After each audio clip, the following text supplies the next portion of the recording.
E Denis continua falando aqui, ele vem falando sobre a consciência, sobre o eu, né? E ele fala assim para imperceptíveis para tantos sábios, são percebidas às vezes por ignorantes.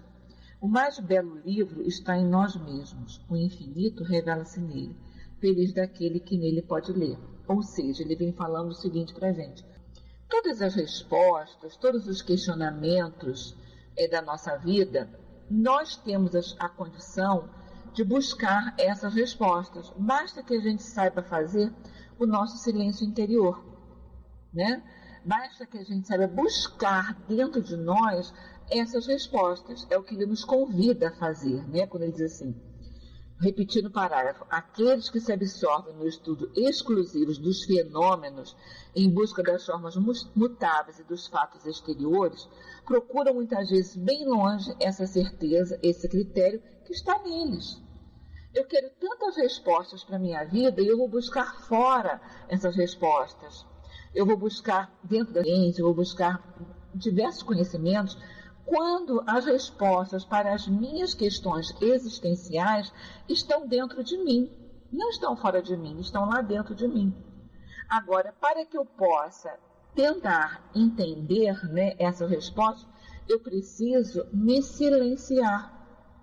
Eu preciso silenciar a minha alma, fazer o meu silêncio da alma, tentar me buscar, tentar me conhecer, tentar olhar para dentro de mim.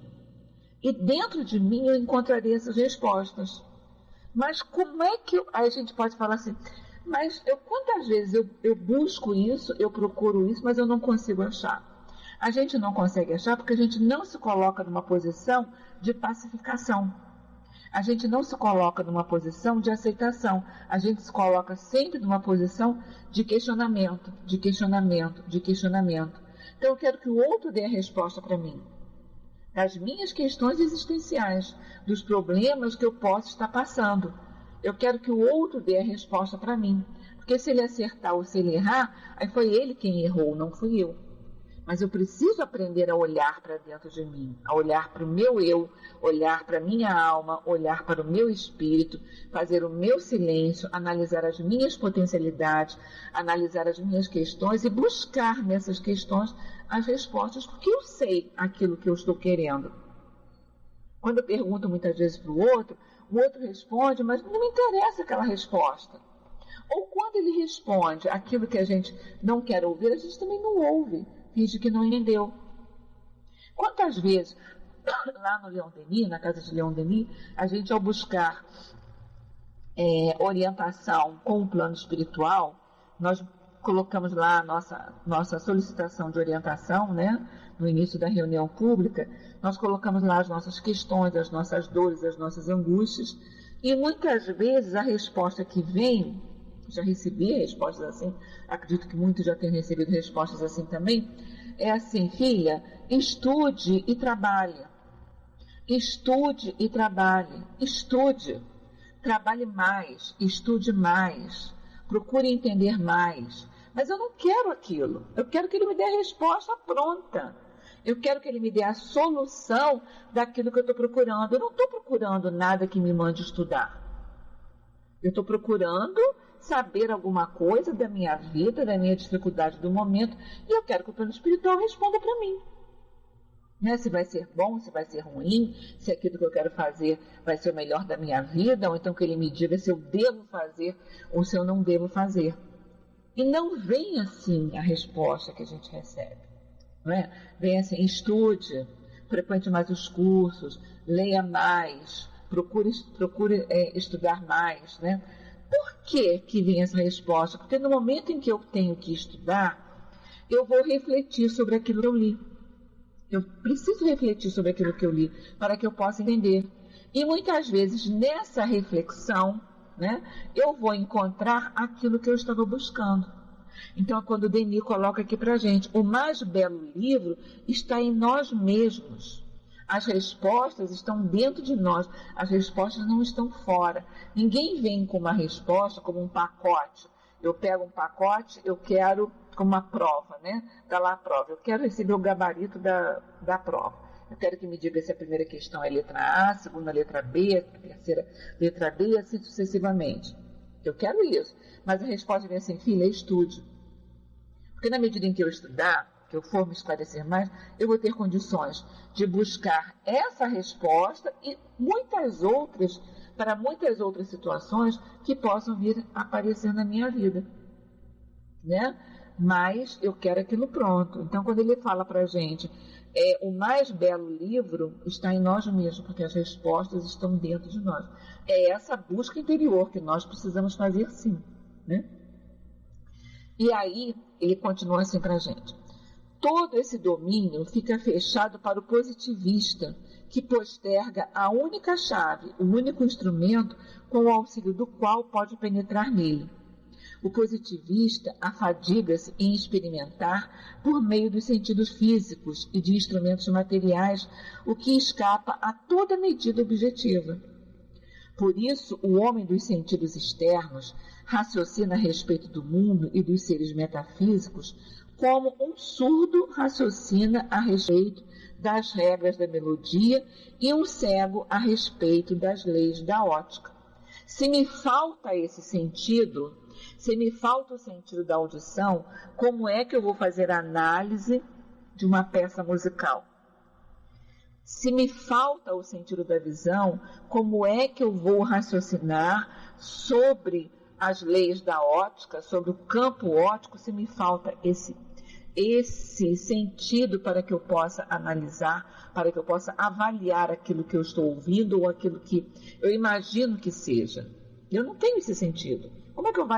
Que recurso eu vou utilizar para avaliar uma coisa que eu não tenho?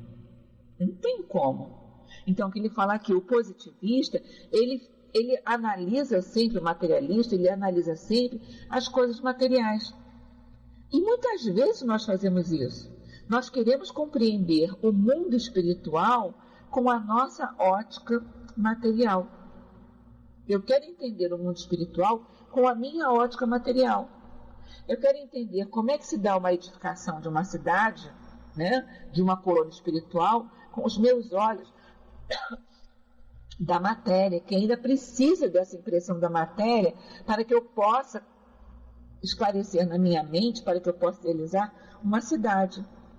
Quando eu penso em uma cidade, eu posso não conhecer a cidade.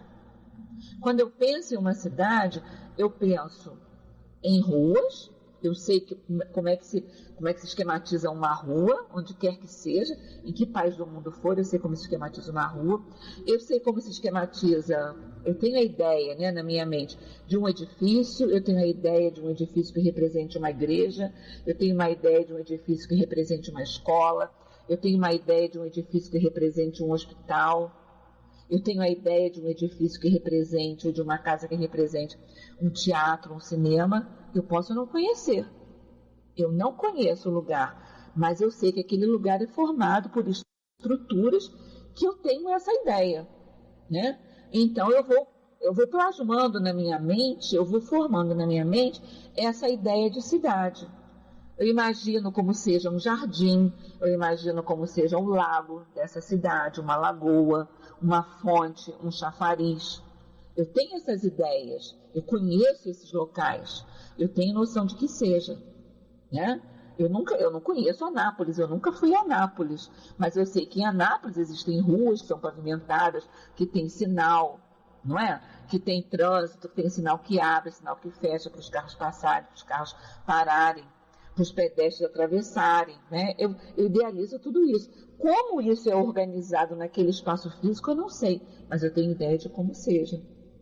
Então, eu vou criando essas ideias. Então, com essa ideia, eu quero idealizar, eu quero pensar, eu quero imaginar como seja, por exemplo, o nosso lar.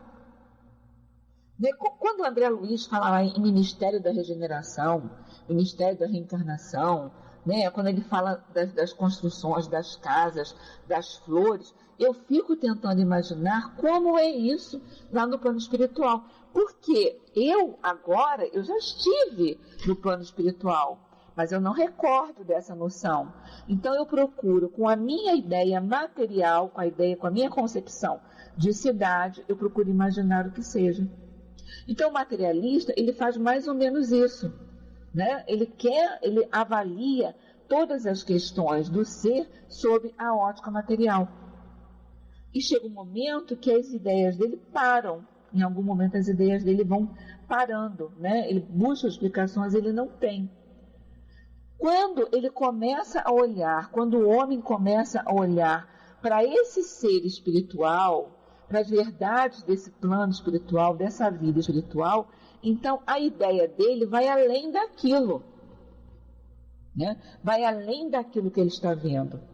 Eu posso ter a concepção de uma cidade, mas eu não sei como é que é a ambiência da cidade. A ambiência emocional da cidade, a ambiência física da cidade. Eu posso ter notícias, né? Eu posso ter notícia através dos telejornais, através da internet, né? De uma coisa que aconteceu em tal lugar, de outra coisa que aconteceu em tal lugar. Mas eu não tenho noção, por exemplo, da receptividade do povo que mora naquela cidade. Eu não tenho a ideia de como como esse povo é, se esse povo é amável, se o povo é amigo, se o povo é cortês, se ele se coloca sempre à disposição de ajudar ao próximo, ou se não se coloca à disposição de ajudar ao próximo. Se ele sai de si para se doar ao outro, ou se ele não se coloca dessa forma. A gente não tem essa ideia. Você só vai ter essa ideia quando você vai visitar o lugar. Então, eu vou visitar um lugar, tá? Eu cheguei lá nesse lugar, aí sim eu posso conferir. Ah, esse povo dessa cidade é hospitaleiro? Essas pessoas me recebem com um sorriso nos lábios, essas pessoas me recebem o turista, recebem o visitante com alegria.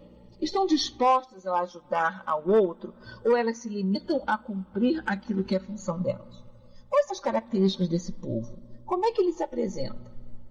Né? Então, quando eu começo a conhecer, quando eu vou visitar de verdade, quando eu parto para esse conhecimento, aí eu vou ter uma ideia da atmosfera emocional, da atmosfera espiritual, da atmosfera psicológica desse lugar. Aí eu posso dizer, puxa vida, olha só, essa cidade é uma cidade super gostosa, né? O povo de Goiás é hospitaleiro, o povo de Salvador é hospitaleiro, o povo do Rio de Janeiro é hospitaleiro. Porque eu fui e conheci. Agora, se eu não conheço, eu crio ilusões, né? Então, essa comparação, mais ou menos dessa forma, que Denis coloca aqui pra gente, né? Quando ele coloca isso. Todo esse domínio fica fechado para o positivista, que ele posterga a única chave, o único instrumento, o auxílio do qual pode penetrar nele. Ele afadiga-se em experimentar por meio dos sentidos físicos e de instrumentos materiais o que escapa a toda medida objetiva. Né? Então é isso que ele quer dizer para a gente. Você procura tantas coisas, mas você não se busca. Você não procura em você, você não olha em você. Como é que você pode falar de alguma coisa que você não conhece? Eu não posso falar daquilo que eu não conheço, eu só posso falar daquilo que eu conheço. Aquilo que eu não conheço eu não tenho como falar, não é verdade? Ficou claro? Eu enrolei muito isso aí. Deu para a gente entender mais ou menos isso? Né? Entre eu ter a concepção de uma cidade e eu conhecer uma cidade, é diferente? Deu pra gente entender? Deu? Ah, que bom, mana. Né? Quantas vezes a gente diz assim, nossa, eu esperava tanto de um tal lugar e quando eu cheguei lá eu me decepcionei. Ou então a gente diz assim, puxa, eu cheguei num lugar assim, nossa, mas que lugar gostoso. Como as pessoas são amáveis. Porque eu fui lá, fui conhecer. Então é isso que Denis está falando pra gente. O materialista, ele luta com essa coisa da superfície. Agora, quando você consegue fazer essa introspecção, quando você consegue olhar para você, olhar lá para dentro, aí você diz assim, puxa vida, Agora eu consegui entender isso, eu consigo entender aquela questão que estava me perturbando. Lembra daquela questão assim, que me perturbava, que falava, que eu vivia atormentada com aquilo? Agora é tão simples, mas é tão simples porque eu fui buscar esse socorro, essa ferramenta dentro de mim, ok? E aí ele continua aqui para a gente assim. O emitente psicólogo americano, voltando mais em cima. Desperte, porém, e ilumine-se nele o sentido íntimo. Então, comparada a essa luz que o inunda, a ciência terrestre, tão grande, ante a sua vista, imediatamente se amesquinhará. É quando a ciência não consegue explicar determinadas situações, determinados casos, que o materialismo não consegue explicar. Né? Que ele não consegue explicar. Ele não consegue explicar determinadas coisas. Então, ele para, ele tem uma limitação. Né? E aí ele continua assim para a gente. O eminente psicólogo americano, William James, reitor da Universidade de Harvard, declaram nesses termos: posso pôr-me na atitude do homem de ciência e imaginar vivamente que nada existe fora da sensação e das leis da matéria, mas não posso fazê-lo sem ouvir uma admoestação interior. Tudo isso é fantasmagoria. Toda a experiência humana em sua viva realidade me impele irresistivelmente a sair dos estreitos limites onde pretende encerrar-nos a ciência. O mundo real é constituído diversamente, é muito rico e complexo, é muito mais rico e complexo que o da ciência. Lá em 1000 e alguma coisa, né, lá no século passado, ele já vinha trazendo essa comprovação que ele vai buscando o pessoal do meio acadêmico, do meio científico, para dar o seu testemunho. Depois de Myers e Flournoy, acho que é Flournoy que fala, cujas opiniões citamos, William James estabelece, por sua vez, que a psicologia oficial não pode continuar a desconhecer os recessos da consciência profunda, colocados sobre a consciência normal. Ele o diz formalmente. Nossa consciência normal não é mais do que um tipo particular de consciência, separado como por uma fina membrana de vários outros que aguardam um momento favorável para entrar em jogo. Podemos atravessá-los sem suspeitarmos de sua existência, mas em presença de estímulo conveniente, mostram-se mais reais e complexos. Olha só, quantos de nós já não se pegou assim numa determinada situação de fazer uma coisa, né? De ter uma atitude e depois dizer assim, nossa, eu me desconheci. Eu não sabia que eu era capaz de fazer isso. Não aquelas atitudes que nós aprendemos, né? Que são as atitudes corretas que nós devemos ter. Né? Nós aprendemos, né? O que é correto e o que é errado. O que se deve fazer e o que não se deve fazer. Né? A gente ensina aos nossos pequenos, nós aprendemos. Mas muitas vezes, diante de uma situação específica, nós reagimos de uma forma que nós desconhecemos essa reação. E às vezes a gente fala assim, eu me desconheci. Ali naquele momento, eu me desconheci. Eu não sei como foi que eu agi dessa forma ou daquela forma. Né? Por quê? O espírito, ele é ilimitado. Certa vez, lá no Leon Denis, numa fase assim bem complicadinha da minha vida, de doença familiar, muito difícil, foi uma fase assim muito difícil, muito complicada. Eu cheguei no Leon Denis, depois de passar um dia inteiro no hospital, eu cheguei no Leon Denis, eu cheguei assim muito mal, eu cheguei muito triste, eu cheguei muito para baixo, né? Muito mesmo, né? E desci para a atividadezinha que eu fazia lá, que eu ajudava na gráfica nessa época, desci lá e coisa e tal, aí o altivo passou e entrou na sala que eu estava e perguntou: o que você tem, minha filha? Eu falei: eu estou muito triste por isso. Aí ele me chamou para conversar. Então vamos conversar, porque ele fazia muito isso com a gente, né?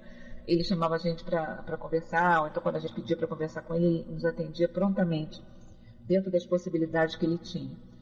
E conversando, coisa e tal, não sei o que lá, e num determinado momento lá, eu fiz assim para ele: por fulano de tal, eu boto a minha mão no fogo. Ou seja, eu tinha certeza que uma determinada pessoa não agiria de uma forma que fosse contrária, que não fosse, que fosse estranha aquilo que eu pensava, né? Aí ele fez assim para mim: nunca diga isso. Nunca diga que você coloca a mão no fogo por alguém. Porque quando nós dizemos isso, eu boto a mão no fogo por fulano, por Beltrano, por Ciclano, você está limitando a ação do Espírito. Você está dizendo que fulano não é capaz de fazer isso. E quando você limita o Espírito, você está se enganando, porque o Espírito, ele é ilimitado. Ele é capaz de ações que muitas vezes ele mesmo desconhece que ele é capaz de fazer alguma coisa.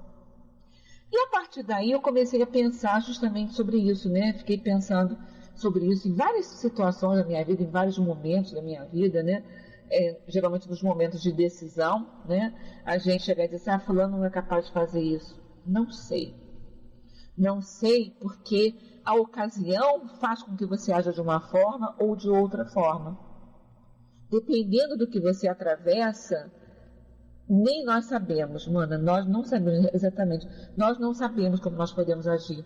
Eu acho que eu posso agir desta forma, eu acho. Eu peço sempre, a gente pede sempre que seja capaz de agir de uma determinada forma. Mas diante da situação em si, quando a situação se coloca à sua frente de uma forma real, você não sabe como você vai reagir. Né? Você não sabe como você vai reagir. De que você é capaz. E muitas vezes nessas situações a gente depois diz assim: nossa, mas eu me desconheci ali. Eu não sabia que eu era capaz de ter essa reação. Por que que a gente não sabe que a gente é capaz de ter determinadas reações? Porque na realidade a gente não se conhece. Esse conhecimento mais profundo de nós mesmos, nós não temos essa noção, né? Exatamente, a Nilton está colocando um ditado antigo que diz: né, ocasião faz um ladrão. Exatamente, né? É um ditado super antigo, né?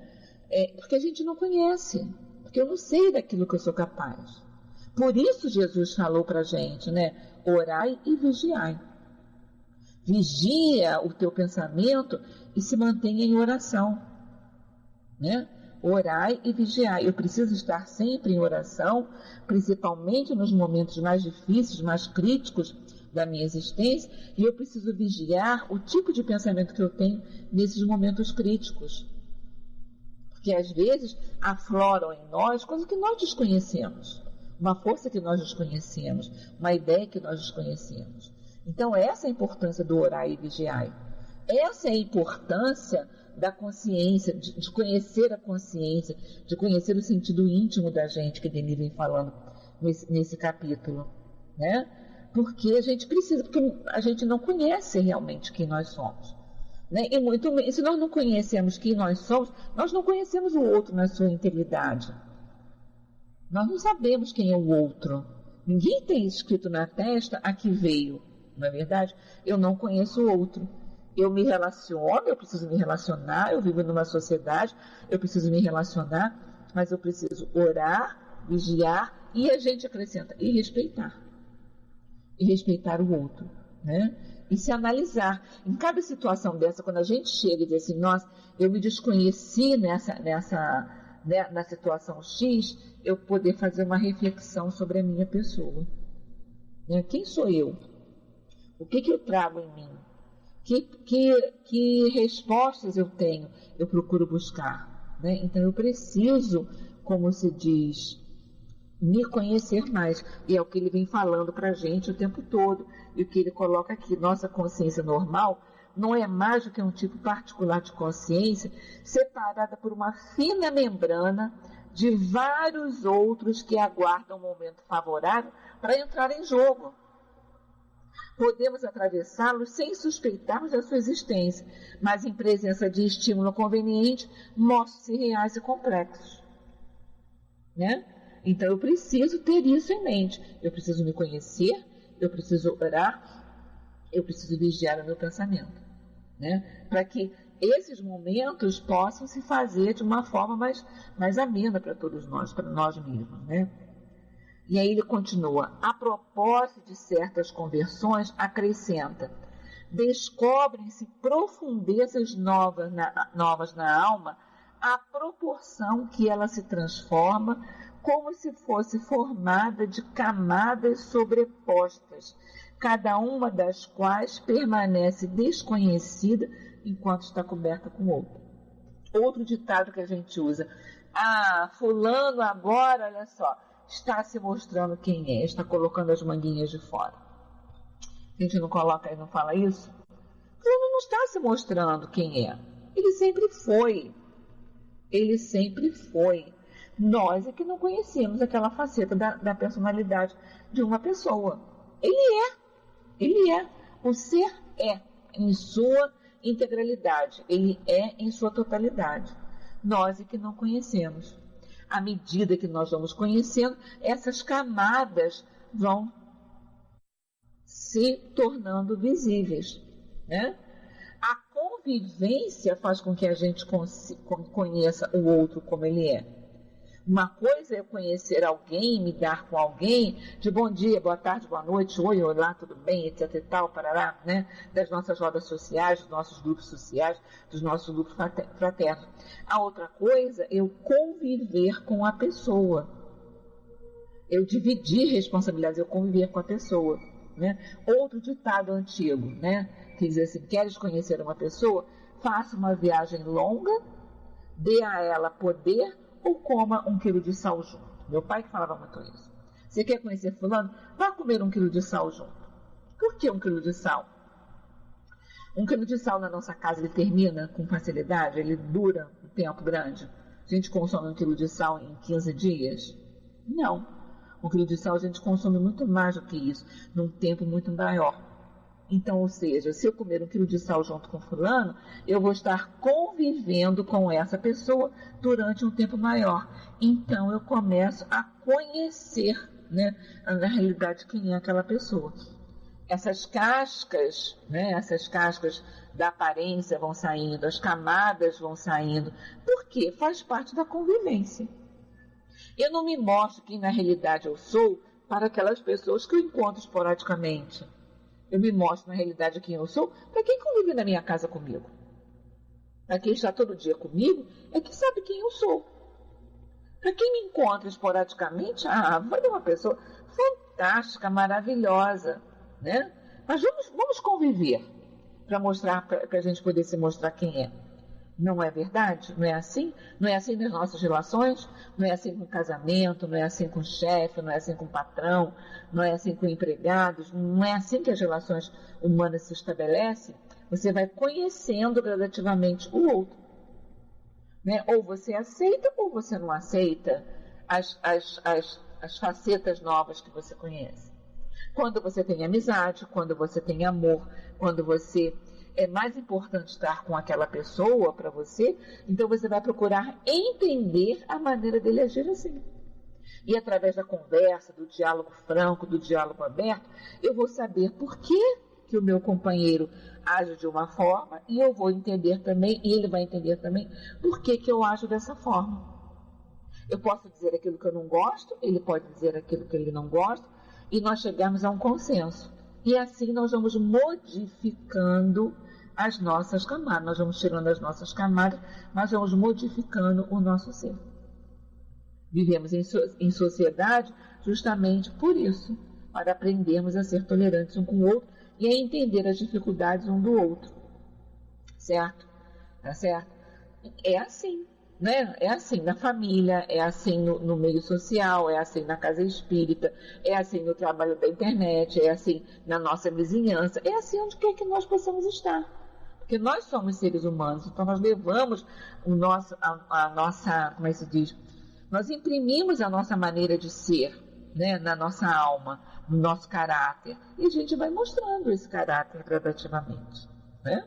Então, se eu quero continuar com a convivência com aquela pessoa, eu vou procurar entender, eu vou conversar, eu vou procurar entender para justificar, para poder entender melhor uma reação. Agora, se não me interessa manter mais contato com aquela pessoa, eu também não vou procurar entender nada daquilo. Muitas vezes a gente faz isso. Eu não quero entender mais nada. Olha, chega, para mim já deu, já entendi, não quero saber de mais nada, acabou, encerra aqui, pronto, acabou, encerrou.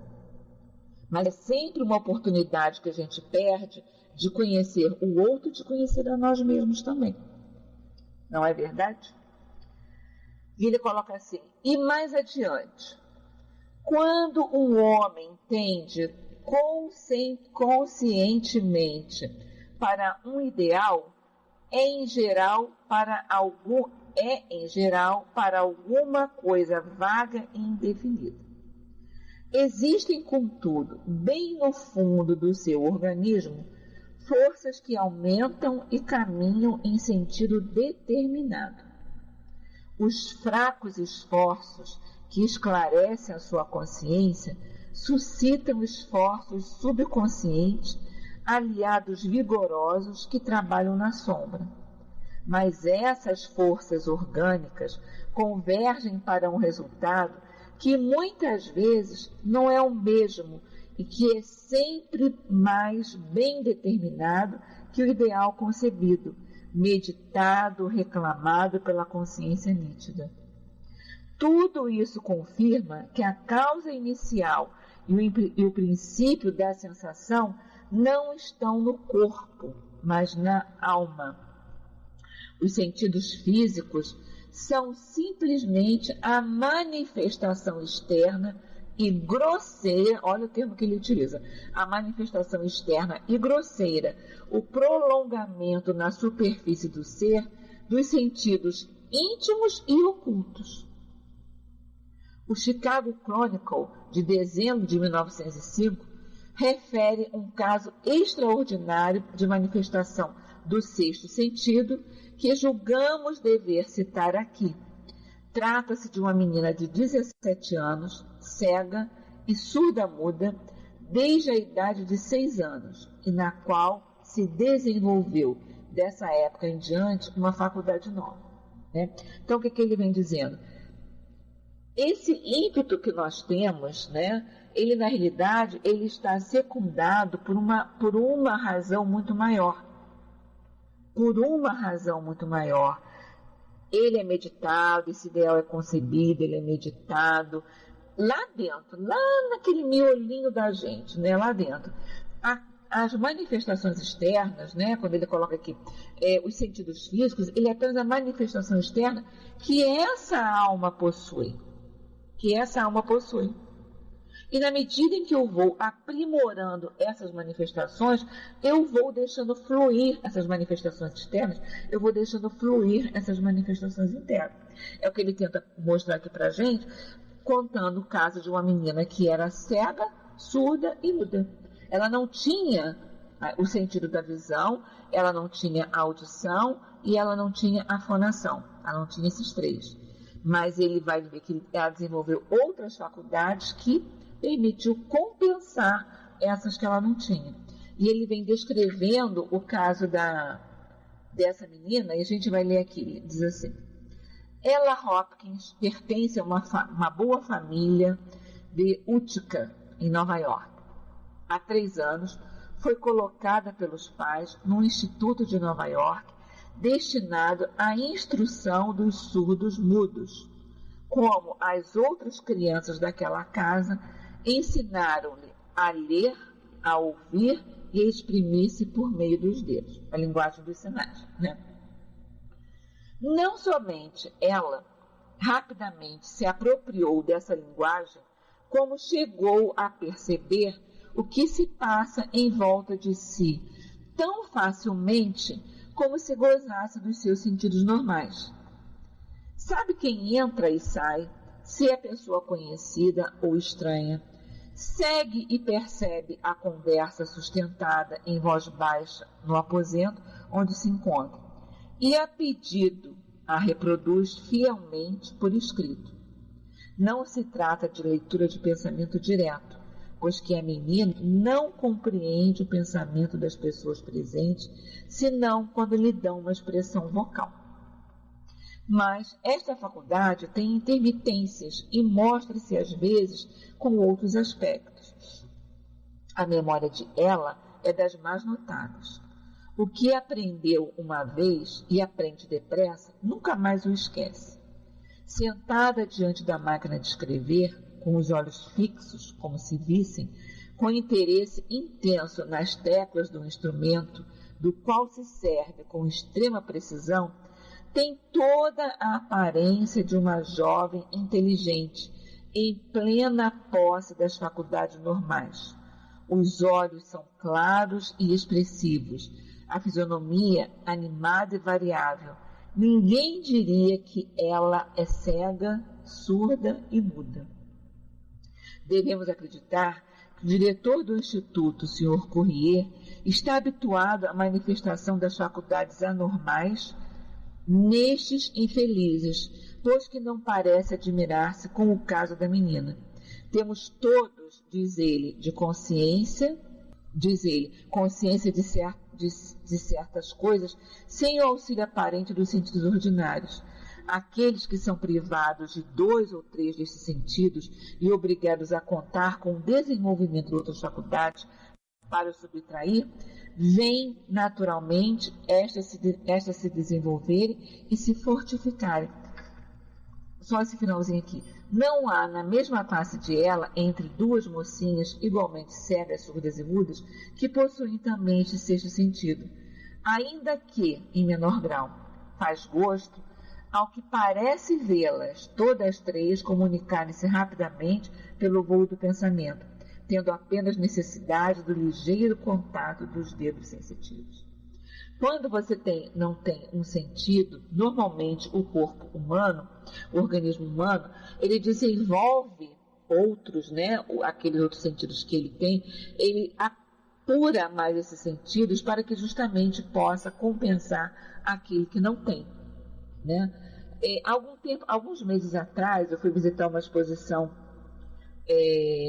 de uns quadros que vieram de Paris, do Museu d'Orsay de Paris, que esteve em exposição aqui no Rio de Janeiro, no Centro Cultural Banco do Brasil, e eu assisti uma cena que me marcou muito. No horário que eu estava fazendo a visita à exposição, havia um grupo de um colégio tradicional daqui do Rio de Janeiro, um colégio federal, Colégio Pedro II. Havia um grupo de crianças, algumas deficientes visuais e outras com uma grande perda da visão. Não eram totalmente cegos, mas eles tinham uma perda da visão muito grande, E eles estavam lá visitando, estavam com os monitores, era um grupo grande, eles estavam assim com grupinhos pequenininhos, de 3 ou 4 alunos para 2 monitores, E eu segui um desses grupos, A veia da gente de professor não sai, a gente não aposenta a veia do professor, E eu fui seguindo esses grupos. Eu estava com uma outra amiga minha que trabalhou comigo também, nós fomos seguindo um desses grupos. E para eles passarem, a noção do que estava acontecendo, da exposição, para eles poderem passar a ideia, o sentimento dessa exposição, eles se utilizavam de diversos tipos de materiais que poderiam despertar o conhecimento ou a memória dessas crianças. Tipo, a exposição estava organizada em setores e se saía de um setor urbano, Se saía de um grupo de pintores que desenvolveram a sua arte pintando paisagens urbanas e passamos para uma ala da exposição que era representada por pintores que estavam ali retratando a área rural. Bom, a área rural, eles sabiam, que era a área rural, que na área rural você tem mais mapas de campos, você tem gados, você tem uma paisagem diferente daquela paisagem, uma noção diferente daquela que você tem da área urbana. Mas os monitores não queriam falar que eles estavam entrando, e não queriam dizer que estavam entrando na área rural. Então eles começaram. Nós agora saímos da área tal, assim. Aí ele começou de pegar uma caixinha que tinha grama, né? Então eles pediam para que eles colocassem a mão ali na grama e que eles esfregassem as mãos, esfregassem o que eles encontravam ali, o que eles encontrassem naquela caixinha, eles esfregassem entre as mãos, né? E descobrissem qual era o odor, que odor era aquele, que cheiro eles estavam sentindo. Então eles diziam, é o cheiro de mato, olha só, tem cheiro de mato, de folha, tem cheiro de matinho, de coisa de matinho, tá? Era uma adolescente. Tá. Numa outra caixa, eles tinham uma porção de terra. Então, eles iam lá, mexiam lá na terra, apalpavam a terra, jogavam água. Quando jogava, a terra estava seca. Quando jogavam água, saía aquele cheiro da terra, né? Como a gente sente cheiro de chuva, né? Quando a gente faz, quando chove, está muito calor, chove, a gente sente aquele cheirinho de chuva. Então, exalava a terra seca em contato com a água, exalava aquele cheirinho. Eles diziam, agora aqui é terra e coisa e tal, não sei o quê. Então, eles foram gradativamente dando condições de que essas crianças chegassem à conclusão que eles estavam num setor da exposição que estava retratando um outro tipo de paisagem. Um outro tipo de paisagem que eles vinham conhecendo até aquele momento, né?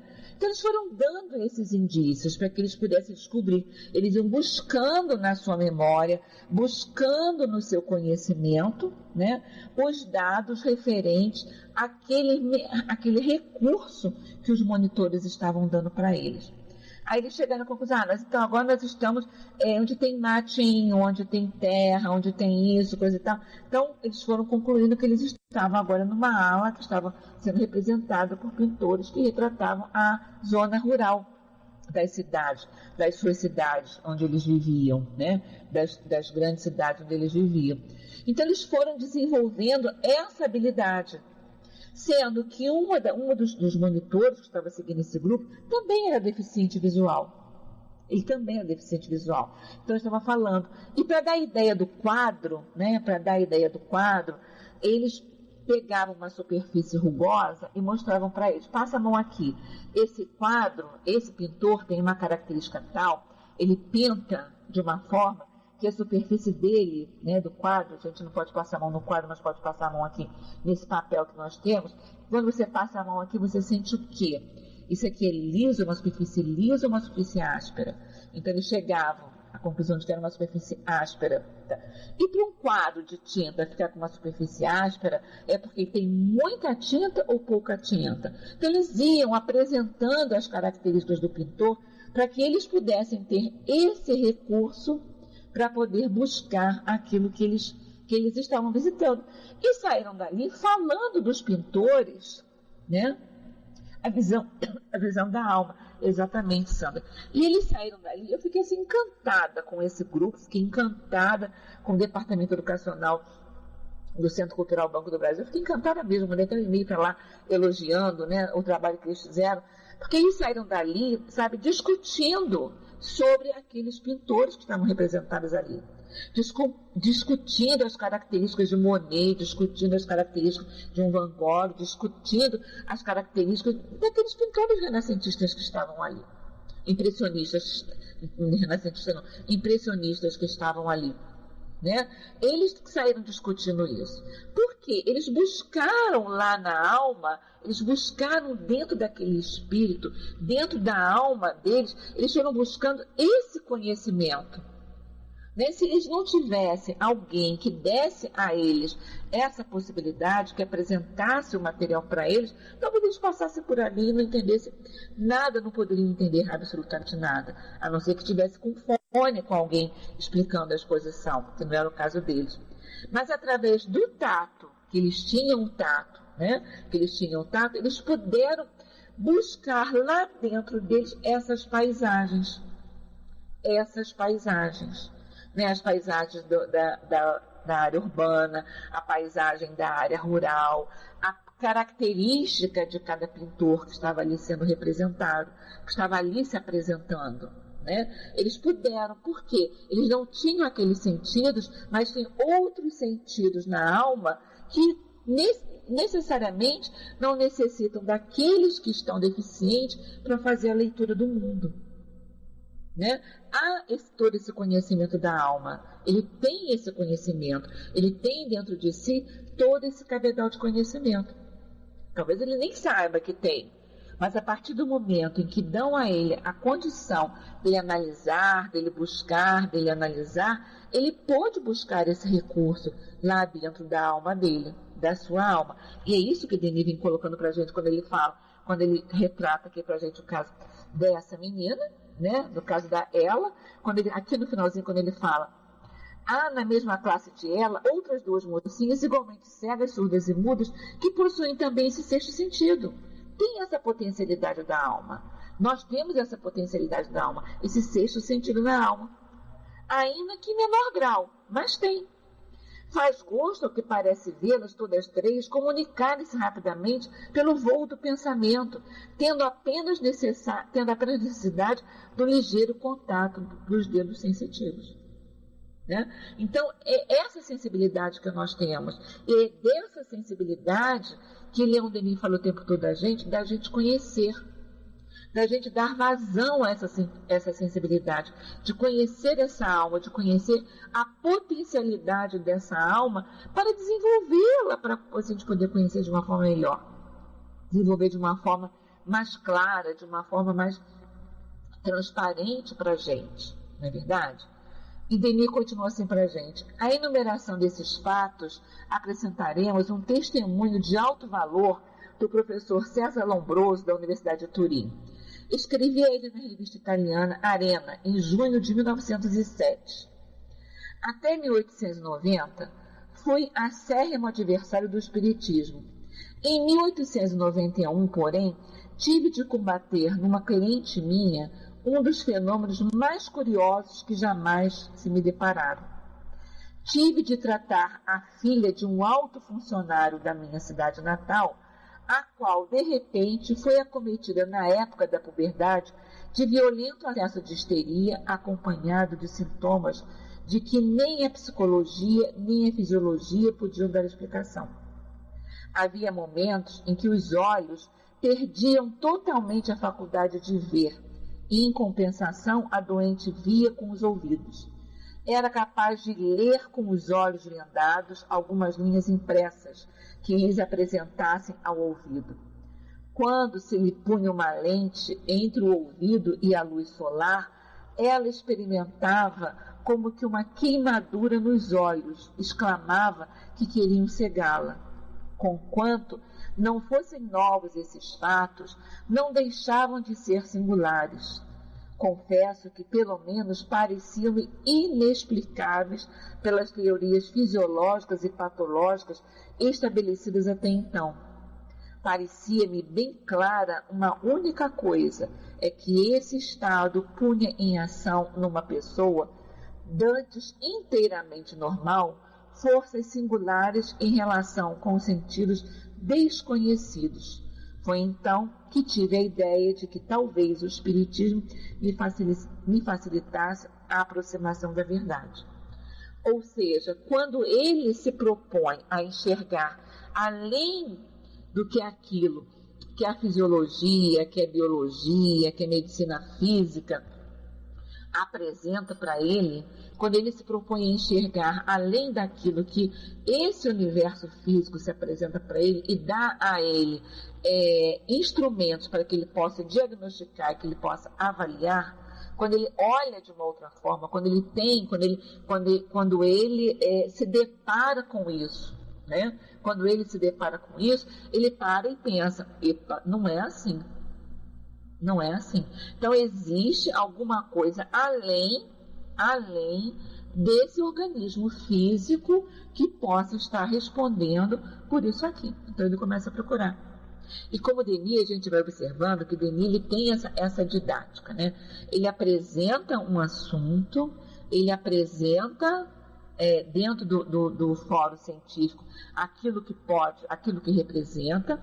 Depois ele vem com depoimentos dos cientistas famosos para poder valorizar, né, e conceituar, né, aquilo que ele está apresentando. Ele vem com a comprovação de pessoas que são notórias dentro do meio acadêmico, dentro do meio científico, para poder dizer: olha só, o que eu estou falando foi comprovado.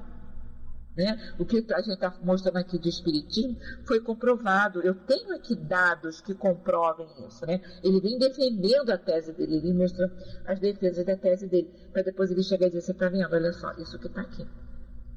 É isso exatamente que está aqui. Então ele vem mostrando nesse capítulo, vem mostrando mais uma vez a necessidade de conhecimento dessa questão do espírito, da potência desse espírito e da importância da gente conhecer, da gente saber do que ele é capaz de fazer, né? do que ele é capaz de realizar, do que nós somos capazes de realizar. Essa maneira como ele vem colocando para a gente. Mana, Nina, a gente vai parar aqui nesse capítulo, tá? Na semana que vem começa nesse nesse parágrafo. Eis outro exemplo do desenvolvimento dos sentidos psíquicos, tá? E já são 19h15, o Celso daqui a pouquinho está entrando aí. A gente faz a nossa prece para que a gente possa aguardar a reunião do Leon Denis, tá bom?